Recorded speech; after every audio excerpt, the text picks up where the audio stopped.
Eu juro solenemente que eu cheguei pra causar.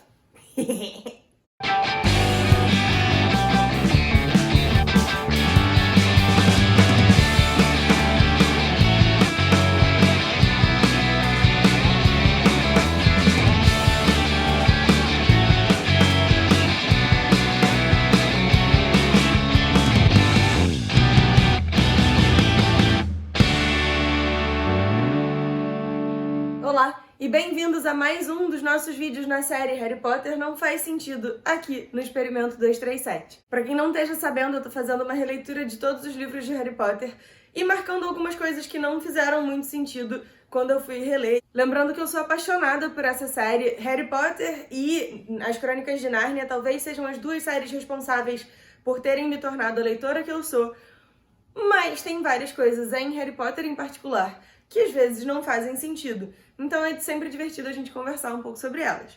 E como esse é o terceiro vídeo da nossa série, a gente evidentemente vai falar sobre O Prisioneiro de Azkaban, também conhecido como um dos melhores livros da saga. Talvez uma das coisas que eu mais gosto a respeito de O Prisioneiro de Azkaban é justamente que ele marca uma virada no ritmo, na pegada das histórias de Harry Potter. Assim, a gente começa com uma vibe muito criancinha, muito infanto-juvenil e tal, e O Prisioneiro de Azkaban marca uma virada de tipo, não, agora as coisas vão ficar dark, a gente vai virar todo mundo gótico suave / emo e vai ser irado. Então assim, eu sou absolutamente apaixonada por esse livro. Eu não tenho certeza que ele seja o meu absoluto favorito, talvez no final da releitura inteira eu consiga chegar a uma conclusão sobre isso, mas é definitivamente um dos que eu mais gosto. Uma das primeiras coisas que me incomodou foi o fato de que as crianças precisam de um permission slip, de uma autorização para ir a Hogsmeade. Assim, eu entendo, eu também precisava de autorização dos meus pais para fazer passeios com o colégio, então eu entendo o porquê por trás disso. Mas você precisa de um permission slip para ir a Hogsmeade, tipo, comprar balinha e, sei lá, comprar coisas engraçadas e tal, mas você não precisa de um permission slip para jogar quadribol, para se inscrever no torneio Tribruxo, onde você tem chances reais de morrer. Tipo, qual é a lógica por trás de quais são as atividades que precisam de autorização? As crianças não precisaram de permission slip para ir servir detenção dentro da floresta, que é proibida porque é perigosa, porque...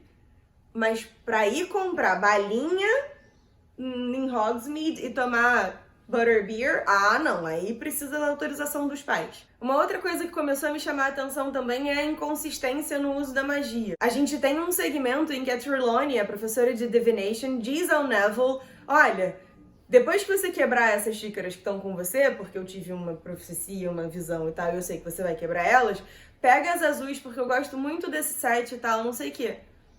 Beleza. Segundos depois, o Neville quebra a xícara, vai pegar a azul e tal. E aí a Trelawney vem com uma vassoura e uma pá, varre os cacos e, tipo, leva pra jogar fora. Brother, reparo. A Hermione, sem uma aula, sem nada, só estudando porque ela é nerd, sabia usar reparo. Por quê? Não faz sentido. Não... Trelawney, conserta a porra do... Será que ela é uma farsa em tudo? Não é só no campo da profecia? Porque assim, qual foi? Uma outra coisa que também me chamou muita atenção foi o quanto o Hagrid se ferra por causa da vez que o Buckbeak dá uma patada no Draco. Porque assim, como a gente já viu, e eu já acabei de mencionar, tem várias atividades perigosas que acontecem em Hogwarts. As crianças podem jogar quadribol, que é um esporte em que notoriamente algumas pessoas já desapareceram por meses a fio porque foram levadas por um balaço. Elas podem participar do torneio Tribruxo, onde a gente sabe que as pessoas podem simplesmente morrer. Elas podem fazer detenção na floresta, que tem acromântulas, tipo uma fucking colônia inteira de acromântulas. Mas aí, porque um menino sofre um arranhão de um hipogrifo numa aula que não deu em nada, ele foi pro Hospital Wing e ficou tudo bem. Ah, não, o Hagrid vai perder o emprego e não sei o quê, pipipipopopô. Gente, eu entendo que vocês não gostem de híbridos e gigantes e half-bloods e whatever, mas assim, tem que ter um limite, porque não, as coisas simplesmente não é da... Outra coisa, é muito escroto, e isso é uma crítica assim overall, mas que o Hagrid nunca tenha sido reinstated, né? Nunca tenha podido voltar a estudar magia e fazer as coisas direito e tal. Pra quem não se lembra, o Hagrid foi expulso de Hogwarts no seu 3º ano por conta da reabertura da Câmara Secreta e toda a treta envolvendo o Tom Riddle enquanto ele ainda estava em Hogwarts. Inclusive foi o Tom Riddle que, tipo, colocou ele ali pra ser puxa de canhão. Depois descobrem que o Hagrid não tem nada a ver com isso e tal, que a Aragog, que era a criatura com que ele estava, não teria como ser responsável pelo que aconteceu. E aí ele simplesmente não é readmitido pra Hogwarts. Que sistema de justiça é esse em que a criança é expulsa do colégio injustamente e aí depois que ela é inocentada, continua expulsa do colégio? Pelo amor de Deus, Dumbledore, eu esperava mais de você. Ah, mas é porque o Ministério da Magia... Não importa. O Dumbledore nunca obedeceu ao Ministério da Magia, então não tem de Ministério da Magia, porque não vai encaixar. Uma das coisas que eu gosto bastante desse livro é a parte que envolve o histórico dos pais do Harry, principalmente a parte que envolve a relação entre o James, o Sirius, o Peter e o Lupin, e a questão toda em torno do Secret Keeper, né, da pessoa que seria responsável por guardar o segredo de onde é que estavam escondidos Lily e James Potter, porque o Voldemort já estava atrás deles e tal. Originalmente, quem ia ser o Secret Keeper ia ser o Sirius, mas no último instante ele resolve trocar com o Peter porque ele seria uma escolha muito óbvia, e aí o Peter era uma escolha melhor, porque aí se o Voldemort fosse atrás do Sirius, o Sirius não saberia nada e não teria como entregar o James e a Lily, pipipi, popopô, a gente sabe dessa história toda. Mas assim, primeiro, o Sirius era o melhor amigo do James. Se tem alguém que, tipo, suportaria toda forma de tortura pra não entregar os amigos, seria ele. Segundo, o Peter, assim, todo grupo de amigo tem aquele um amigo que meio que é mais um agregado do que propriamente um dos melhores amigos, etc. Então, por que não o Lupin? E tá, tem toda a história de que o Sirius não contou pro Lupin que ele trocou com o Peter porque ele tava suspeitando que o Lupin talvez estivesse sendo... Mas assim...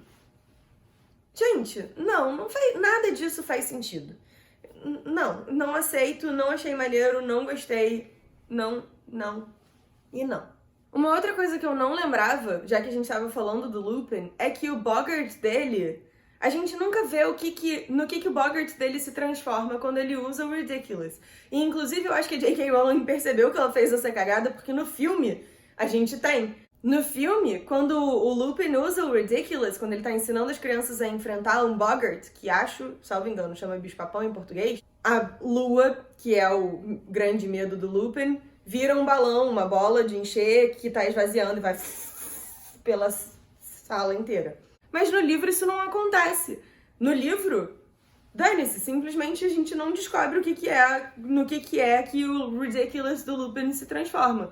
O que é uma coisa que me chamou um pouco a atenção e eu fiquei um pouco frustrada, porque a cena no filme funciona tão bem com o balão que eu, tipo, simplesmente assumi que era isso mesmo, eu já não lembrava mais que não tinha. J.K. Rowling faltou revisão no seu livro mais uma vez.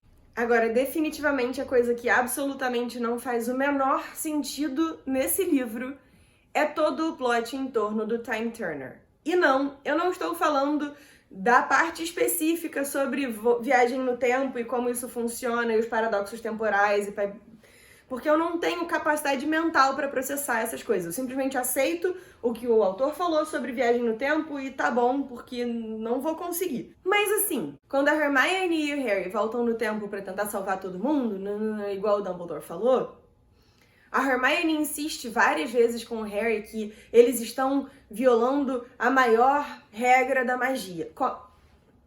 Como é que uma criança de 13 anos foi permitida violar uma das maiores regras da magia para fazer 2 matérias eletivas?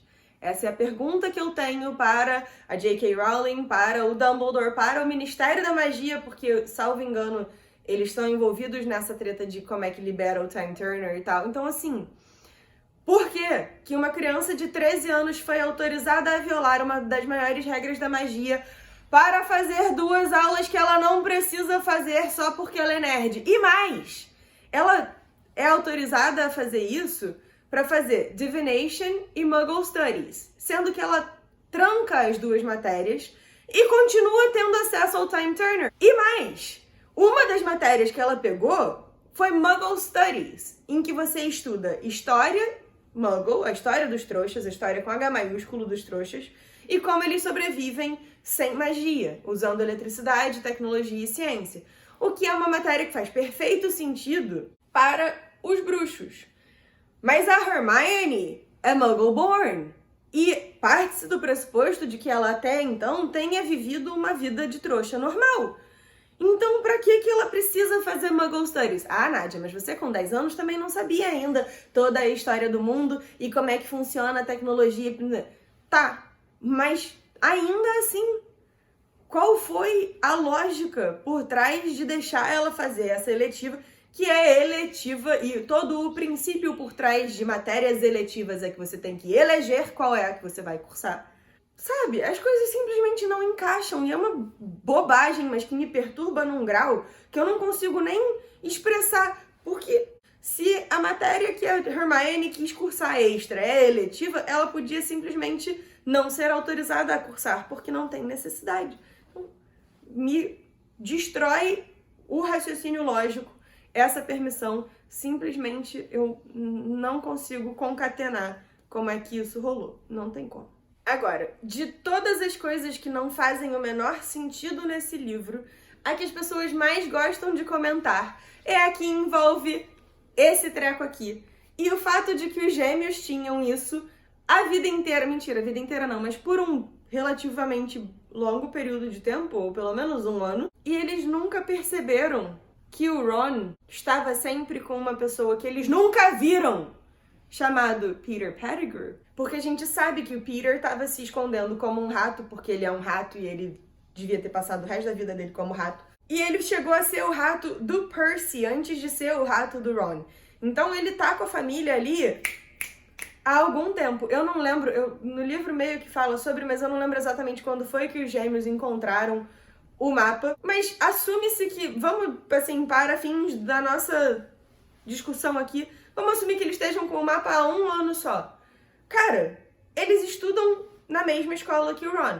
Eles conhecem os amigos do Ron. Eles sabem quem são. Eles dividem uma casa comunal. Eles nunca se deram conta de que tem um menino a mais no quarto do Harry e do Ron. Eles nunca se deram conta de que o Ron tá sempre acompanhado de um menino que não existe. Eles assumiram o quê? Que o Ron tem tipo um poltergeist que tá sempre no ombro dele e tal, porque... Fred, George, eu esperava mais de vocês. Nem que fosse pra zoar ele, perguntar quem é o amigo secreto dele, porque tá no mapa. E tudo bem, tem uma galera que teoriza que, na verdade, só os marotos conseguem ver os marotos no mapa no mapa do maroto. Quantas vezes eu consigo falar maroto em uma única frase, não é mesmo? Assim, existe essa teoria aí em algum lugar na internet. Só que assim, não tem nada nos livros que justifique essa teoria ou que permita que a gente tenha essa teoria por uma coisa concreta. Então, this is bullshit. E eu acabei de lembrar um negócio sobre o Time Turner. Assim, os outros professores, eles não estavam sabendo que a Hermione estava usando um Time Turner. Tipo, eles não conversam sobre os alunos e tal, porque quando o Snape tá entregando as crianças, né, dizendo que eles estão fazendo, tá, foram eles e tal, o Dumbledore ainda dá uma zoada nele e diz: mas você não estaria tentando dizer que eles estavam em dois lugares ao mesmo tempo, não é mesmo, Severus? E ele nem cogita de falar do Time Turner. Então, assim, o Snape não tinha a menor ideia de que a Hermione estava fazendo mais de uma aula, estava usando o Time Turner para fazer as aulas e tal. Sendo que a McGonagall sabia. Tem uma parte em que ela fala pro Flitwick, o que ela podia perfeitamente bem ter evitado, porque ela foi tirar um cochilo que ela não estava se aguentando, e aí depois ela usou o Time Turner para se explicar pro Flitwick. Sendo que ela podia perfeitamente bem usar o Time Turner e fazer a aula que ela foi cochilar, mas a gente não vai entrar nesse tema. O Snape não tinha a menor ideia. E assim, coitado desse homem, ele foi zoado e mentido e manipulado a vida dele inteira, porque nem isso o Dumbledore podia contar pra ele. Qual é a justificativa? Um negócio que nunca, não existe explicação justificativa, tentativa que vai ajudar dementadores num colégio. Isso, olha só, não importa. Ai, o Sirius Black fugiu, pipipi. Não importa. Dementadores se alimentam de miséria. Você já viu um adolescente? Adolescente é o bicho mais miserável que existe, não importa. Eles podem ter tudo perfeito na vida deles, eles vão arrumar um motivo pra estar miseráveis. Eu sei, eu fui adolescente. Pior, eu fui um adolescente emo, eu ia ser um prato cheio pra dementador. E assim, aí você bota, basicamente, eu, que sou fascinada por doce e não tenho muito autocontrole, pra vigiar uma loja de doce, porque é isso que você tá fazendo botando dementadores pra cuidar de um colégio. E não tem a menor necessidade, eles poderiam botar aurores. Hogwarts supostamente é impenetrável e a gente já viu várias vezes o quanto ela não é impenetrável em nada. Mas supostamente é super impenetrável, tem um monte de barreira de proteção, disso, daquilo outro. E aí você bota dementadores pra cuidar das crianças, pra ficar de olho. A única justificativa e explicação possível e provável pra isso é que o Voldemort já tava usando impérios em todo mundo dentro do Ministério da Magia, porque não tem como essas coisas se encaixarem. Simplesmente não tem justificativa para o uso de dementadores num colégio. Mas essas foram as coisas que me chamaram mais atenção, assim, nessa releitura de O Prisioneiro de Azkaban, não, de Harry Potter e O Prisioneiro de Azkaban. Se você ainda não assistiu os outros vídeos dessa série, eu vou fazer uma playlist e se tudo der certo eles vão estar linkados. Se não, é só procurar nos postagens anteriores. E eu queria saber de vocês se tem alguma inconsistência. Eu queria saber de vocês se tem alguma inconsistência que eu tenha deixado passar, se tem alguma coisa que você tenha uma explicação racional pra justificar. E, sobretudo, eu queria saber de vocês se vocês estão curtindo esse modelo de vídeo, porque é uma coisa que eu tô me divertindo fazendo, mas pode ser que, né, não tenha clicado tanto com vocês. Se isso é uma coisa que vocês tenham algum interesse, posso fazer isso com várias outras sagas, inclusive com Star Wars, porque tem muita coisa que não faz sentido em Star Wars. E até a próxima, que a força esteja com vocês, sempre.